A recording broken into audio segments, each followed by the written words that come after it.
Okay.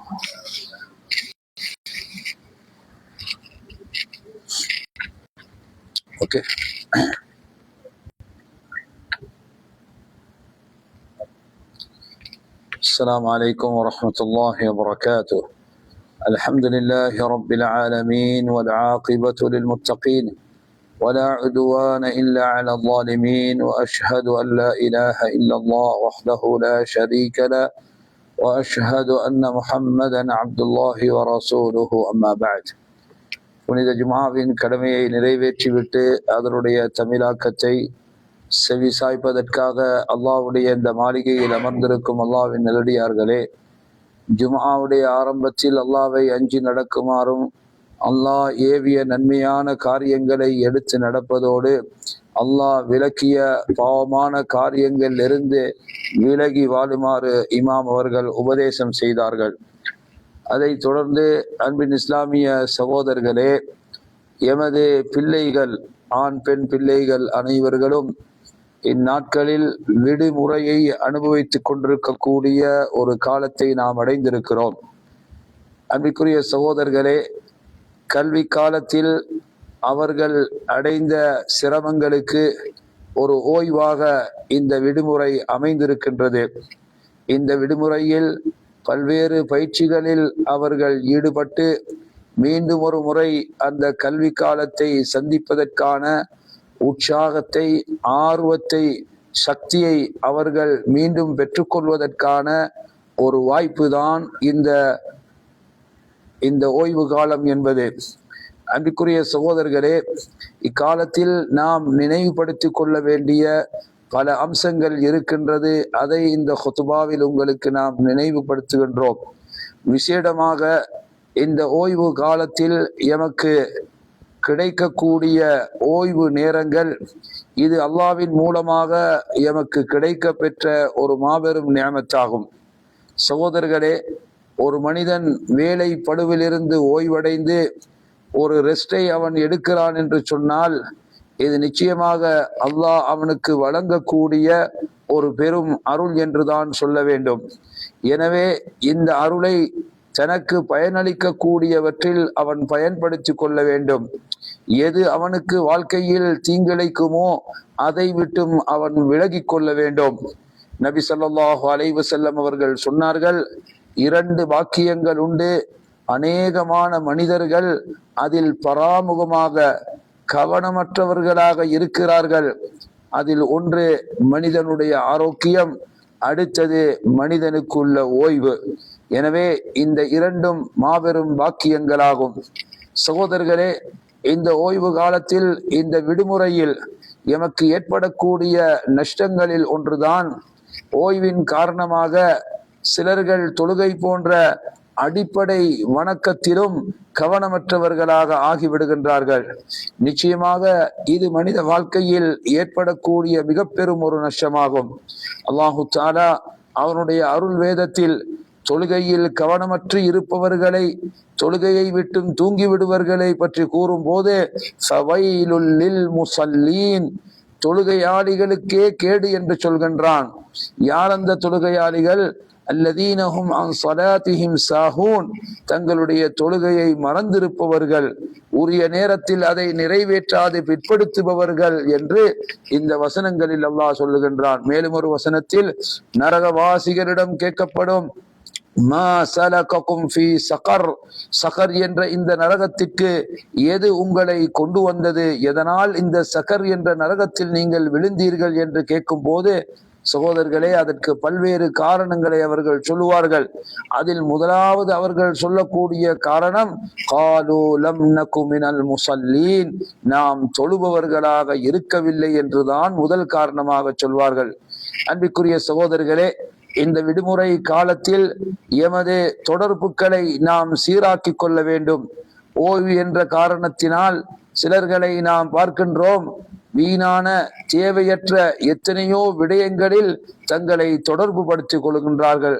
சமயத்தில் நேரடியான தொடர்பு அல்லது சோஷியல் மீடியாக்கள் மூலமாக, வலைத்தளங்கள் மூலமாக ஏற்படக்கூடிய தொடர்பு, இந்த தொடர்புகளினால் அவர்களுடைய நேர காலங்கள் மிகவும் வீணடிக்கப்படுவதையும் பாவமான காரியங்களில் கழிக்கப்படுவதை நாம் பார்க்கிறோம்.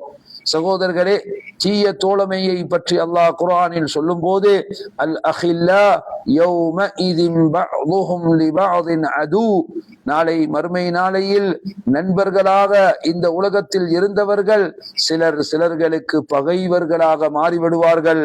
இல்லல் முத்தகீன், இறையச்சத்தோடு இருந்தவர்களை தவிர என்று சொல்கின்றான். இன்னும் ஒரு வசனத்தில்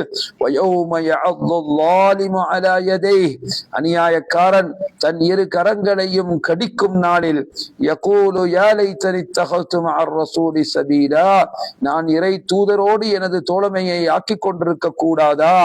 யா லைத் யா வைலதா லைத்தனி லம் அத்தகிது ஃபுலானன் ஹலீலா, இந்த மனிதனை எனது தோழலாக நான் எடுக்காமல் இருந்திருக்க கூடாதா? லகத் அதல்லனி அனி ذிக்ரி பஅத இத் ஜாஅனி, எனக்கு இறை அறிவுரை வந்த பிறகும் என்னை அவன் வழிகெடுத்து விட்டான். வகான ஷைத்தானு லில் இன்சானி ஹதூலா, ஷைத்தான் மனிதனை ஏமாற்றுபவனாக இருக்கிறான் என்று அல்லாஹ் சொல்கின்றான். சகோதரர்களே, இந்த விடுமுறையில் எமது நேர காலங்கள் வீணான தேவையற்ற காரியங்களில் கழிக்கப்படுவது போன்று சிலர்கள் தங்களுடைய நேர காலத்தை சோம்பேறித்தனத்திலேயே கழித்து விடுகின்றார்கள். அதிகமாக தூங்குவதிலேயே இந்த விடுமுறையை கழித்து நேரத்தை நாசப்படுத்தி விடுகின்றார்கள். விசேடமாக இளமையாக இருக்கக்கூடிய சிறார்கள், வாலிபர்கள், சகோதரர்களே, இவர்கள் எல்லாம் தங்களுடைய உடல் நிலைகளை, தனது ஆரோக்கியத்தை வலுப்படுத்தக்கூடிய எத்தனையோ பயிற்சிகளில் ஈடுபட வேண்டிய பருவமாக இருக்கக்கூடிய இந்த காலத்தில் வெறுமனே தூங்கி தங்களுடைய நேர காலத்தை வீணாக்கி விடுகின்றார்கள். இதுவும் ஒரு விதமான நஷ்டம் என்றுதான் சொல்ல வேண்டும். இன்னும் சிலர்களை பொறுத்த வரைக்கும் எப்படி தங்களுடைய ஈமானை பலவீனப்படுத்தக்கூடிய, பாவத்தை தங்களுக்கு பதிவு செய்யப்பட வைக்கக்கூடிய மோசமான நயவஞ்சகமான காரியங்களிலெல்லாம் ஈடுபட்டு விடுகின்றார்கள். சகோதரர்களே, மனிதனுடைய பண்பாட்டை பாழ்படுத்தக்கூடிய எத்தனையோ மோசமான செயல்களிலும் கூட ஈடுபட்டு விடுவதை பார்க்கிறோம். இவ்வாறு ஈடுபடுவதன் மூலமாக மனித உள்ளத்திலிருந்து வெட்கம் அகற்றப்படுவதை நாம் பார்க்கிறோம். சகோதரர்களே, ஒரு மூமினை பொறுத்த வரைக்கும் தனது வாழ்நாளை அவன் தனக்கு வழங்கப்பட்ட மிக பெரும் அருளாக கருதுவான். இந்த அருளை பற்றி நாளை மறுமையில் நாம் விசாரிக்கப்படுவோம் என்பதையும் எப்போதும் நினைவு கொள்பவனாக இருக்கின்றான். அல்லாஹ் அவனுடைய அருள் வேதத்தில் சொல்லும் போது அவர்களை நிறுத்தி வையுங்கள், இன்னஹும் மஸ்ஊலூன், அவர்கள் விசாரிக்கப்படுவார்கள் என்று கூறுகின்றான். மேலும் ஒரு வசனத்தில் ஃபவரப்பிக லனஸ்அலன்னஹும் அஜ்மஈன் அம்மா கானூ யஅமலூன், நபியே, இறைவன் மீது சத்தியமாக அவர்கள் நாளை மறுமையில் உலகத்தில் எதை செய்து கொண்டிருந்தார்களோ அது பற்றி அவர்கள் விசாரிக்கப்படுவார்கள். மேலும் ஒரு ஹதீஸில் நபி ஸல்லல்லாஹு அலைஹி வஸல்லம் அவர்கள் சொல்கிறார்கள், நாளை மறுமை நாளில் சில அம்சங்களை பற்றி அடியான் விசாரிக்கப்படும் வரைக்கும் அவ்விடத்தை விட்டும் நகர முடியாமல் இருப்பான். தனது வாழ்வை எவ்வாறு கழித்தான் என்று அவனிடம் விசாரிக்கப்படும். அவனுடைய அறிவை எவ்வாறு பயன்படுத்தினான் என்று விசாரிக்கப்படும். பொருளாதாரத்தை எவ்வாறு ஈட்டி எப்படி செலவு செய்தான் என்பது பற்றி அந்த மனிதன் விசாரிக்கப்படுவான். இன்னும் ஒரு ரிவாயத்தில் தன் உடலை பற்றியும் எவ்வாறு அந்த உடலை பயன்படுத்தினான் என்பது பற்றியும் கூட அவரிடம் விசாரணை நடைபெறும் என்பதை நபி ஸல்லல்லாஹு அலைஹி வஸல்லம் அவர்கள் இந்த ஹதீஸில் எமக்கு வழிகாட்டியிருக்கின்றார்கள்.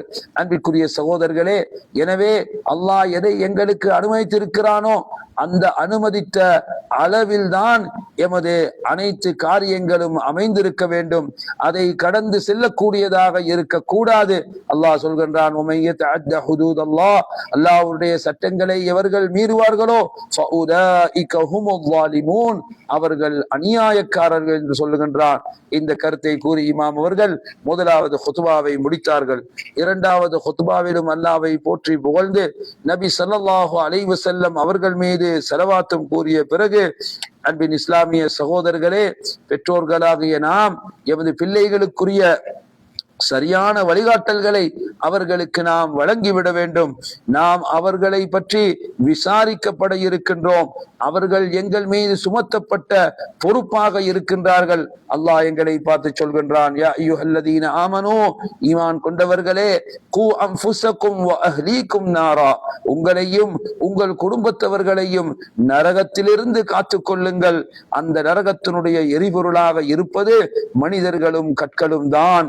அங்கு மிக கடுமையான சுபாவம் கொண்ட மலக்குகள் இருக்கிறார்கள். அல்லாஹ்வினுடைய கட்டளை எதுவோ அதற்கு எது ஒன்றையும் அவர்கள் மாறு செய்துவிட மாட்டார்கள். ஏவப்பட்டதை அவ்வாறே செய்யக்கூடியவர்களாக இருப்பார்கள். இன்னும் ஒரு ஹதீஸில் நபி அவர்கள் சொன்னார்கள், மனிதர்களே, நீங்கள் ஒவ்வொருவரும் மேய்ப்பாளர்களாக இருக்கின்றீர்கள். உங்களுடைய மேய்ப்பு பற்றி நீங்கள் விசாரிக்கப்படுவீர்கள். ஒரு நாட்டினுடைய தலைவர் தனது பொறுப்பில் இருந்தவர்கள் பற்றி விசாரிக்கப்படுவார். ஒரு வீட்டு தலைவர் அவருடைய குடும்பம் பற்றி அவர் விசாரிக்கப்படுவார். ஒவ்வொரு பெண்மணியும் தன் கணவனுடைய வீடு பற்றியும் அந்த வீட்டை எவ்வாறு பராமரித்தாள் என்பது பற்றியும் அவள் விசாரிக்கப்படக்கூடியவர்களாக இருக்கிறாள். எனவே சகோதரர்களே, எமக்கு கிடைத்திருக்கக்கூடிய இந்த விடுமுறை என்பது நிச்சயமாக அல்லாஹ்வுடைய மிக பெரும் அருளாகும். இதில் பல்வேறு சிரமங்கள் எங்களுக்கு இருக்கலாம். இந்த சிரமங்களை நாம் எவ்வாறு கடந்து செல்வது என்பது பற்றி நிச்சயமாக அனுபவம் உள்ளவர்களிடம் நாம் கேட்டு தெரிந்து கொள்ள வேண்டும். அல்லாஹ் மீது தவக்குல் வைத்தவர்களாக, அவரிடம் நன்மையை எதிர்பார்த்தவர்களாக எவ்வாறு இந்த விடுமுறையை சரியான முறையில் எமது பிள்ளைகள் கழிக்க வேண்டும் என்பது பற்றி சரியான ஒரு திட்டத்தை தீட்டுபவர்களாக இந்த சந்தர்ப்பத்தை பயன்படுத்தி பல்வேறு நலவுகளை அவர்களுக்கு கற்றுக் கொடுக்கும் மாபெரும் ஒரு வாய்ப்பாகவும் இதை பயன்படுத்திக் கொள்வதற்கு பெற்றோர்களாகிய நாம் எம்மை தயாரித்துக் கொள்ள வேண்டும். எனவே வல்ல நாயன் அல்லாஹ் எமது பிள்ளைகளை சீராக வளர்த்து அவர்களை நல்லவர்களாக சமுதாயத்திற்கு வழங்கும் மாபெரும் ஒரு வாக்கியத்தை எமக்கு தந்தருவானாக என்பதை கூறி இமாம் அவர்கள் இரண்டாவது ஹுத்பாவையும் முடித்தார்கள். இரண்டாவது ஹுத்பாவினுடைய இறுதியில் மூமீன்கள் முஸ்லிம்களுக்காக பிரார்த்தனை செய்யப்பட்டு ஹுத்பா நிறைவுற்றது. வஆகிரு தஅவானா அனில் ஹம்துலில்லாஹி ரப்பில் ஆலமீன் வஸல்லல்லாஹு வஸல்லம் வபாரக அலா நபியினா முஹம்மத் வஅலா آله وصحبه أجمعين والحمد لله رب العالمين.